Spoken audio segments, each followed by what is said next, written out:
mythes et complots avec Christian Page. Christian Page, comment allez-vous, vous? Ah, très bien, Benoît. Bon, content de te retrouver cette semaine. Gentil. T'es en feu, hein? Ah, je fais ma job. Je fais ma job. OK. Je fais ma job. Bon, allons-y.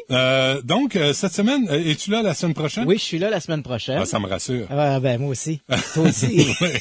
Alors, cette semaine, tu veux nous parler, tu veux nous dire que tu lis, toi. Oui, je lis beaucoup. Tu lis beaucoup? Je lis beaucoup. Sérieusement? Oui, effectivement. Ouais. Je lis beaucoup et donc, comme c'est mon avant-dernière semaine avant mes vacances de cet été, alors j'ai dit faire quelques petites suggestions. C'est très bon, ça. Ah, c'est toujours winner un peu. Ouais.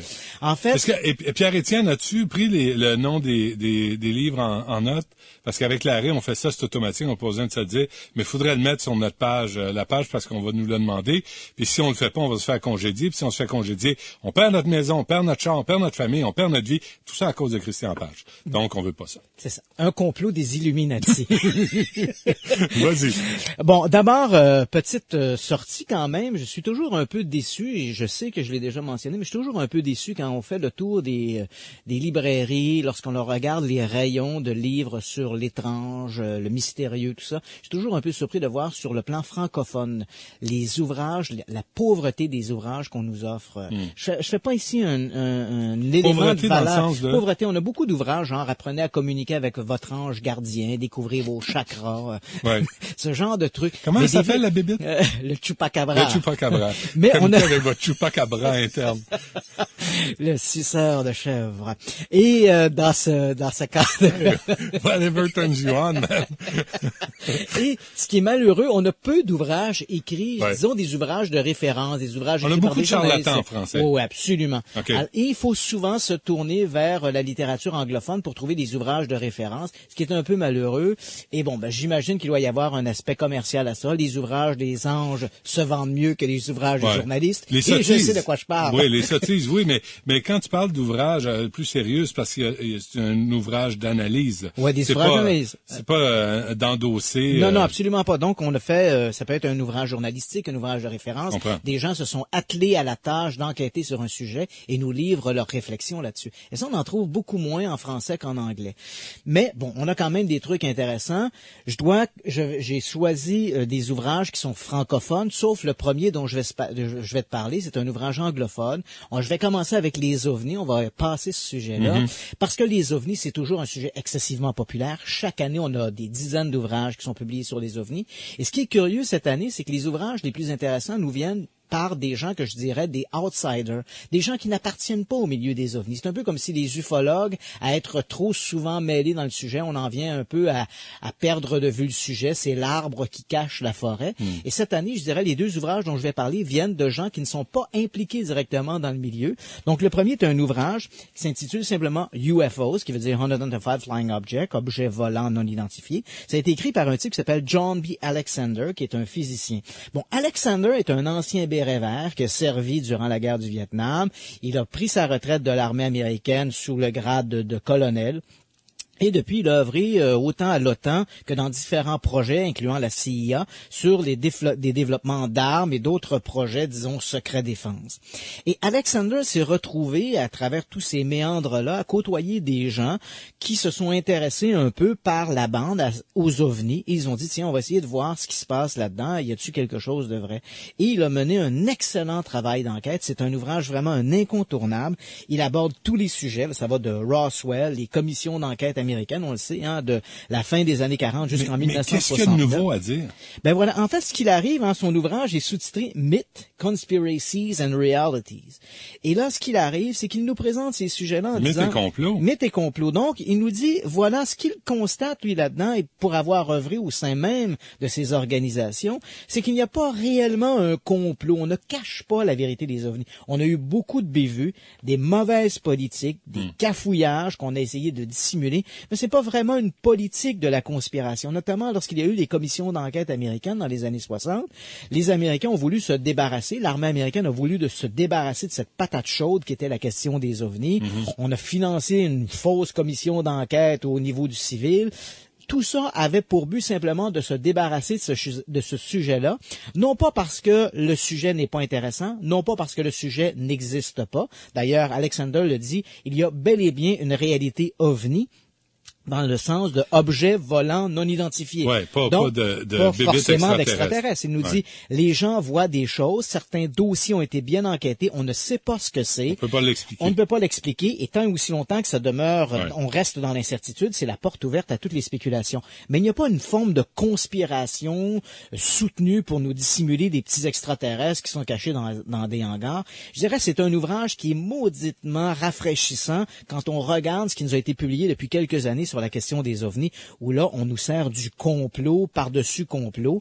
Donc, Et- c'est un ouvrage qui ferait plaisir aux sceptiques? Ouais, sans doute. Peut-être que Alexander est peut-être trop partisan d'une réalité, d'un phénomène inexplicable, alors que pour les sceptiques, si ça ne s'explique pas, c'est ou bien il y a eu erreur d'interprétation ou on est en présence d'un mensonge. Ah ouais, ok. Alors que dans le cas d'Alexander, il est beaucoup plus ouvert à une réalité en disant voici, il y a quelque chose qui se passe. Et il ne se perd pas dans de fausses explications un peu fantaisistes pour essayer de nous dire ce que c'est. Il nous dit voici, dans le milieu, au sein des autorités, voici ce qui se passe et voici l'heure juste. Et je pense que c'est un ouvrage UFOs d'Alexander, de John Alexander, est un ouvrage vraiment très intéressant. Très bien. Passons du côté des francophones. Là encore, on se retrouve avec un ouvrage qui s'intitule OVNI, UFOs OVNI. C'est original. Là, c'est vraiment un titre qui revient.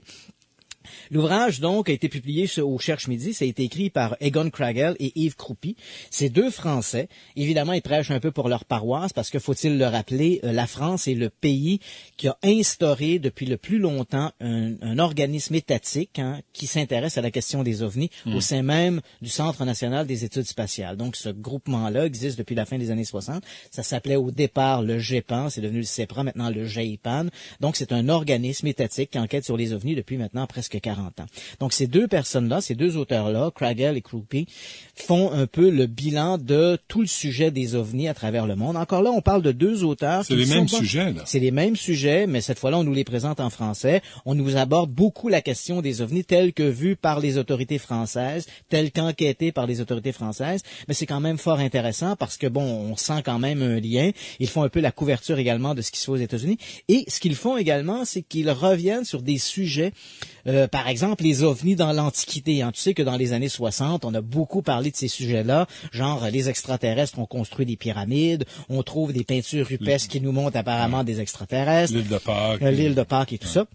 Sujet qui s'est un petit peu épuisé, qui s'est un peu essoufflé avec les années parce que des archéologues sont venus nous donner des explications plus prosaïques. Le rouleau de bois était moins intéressant, mais probablement plus efficace pour déplacer les statues de l'île de Pâques que les rayons cosmiques. Ouais.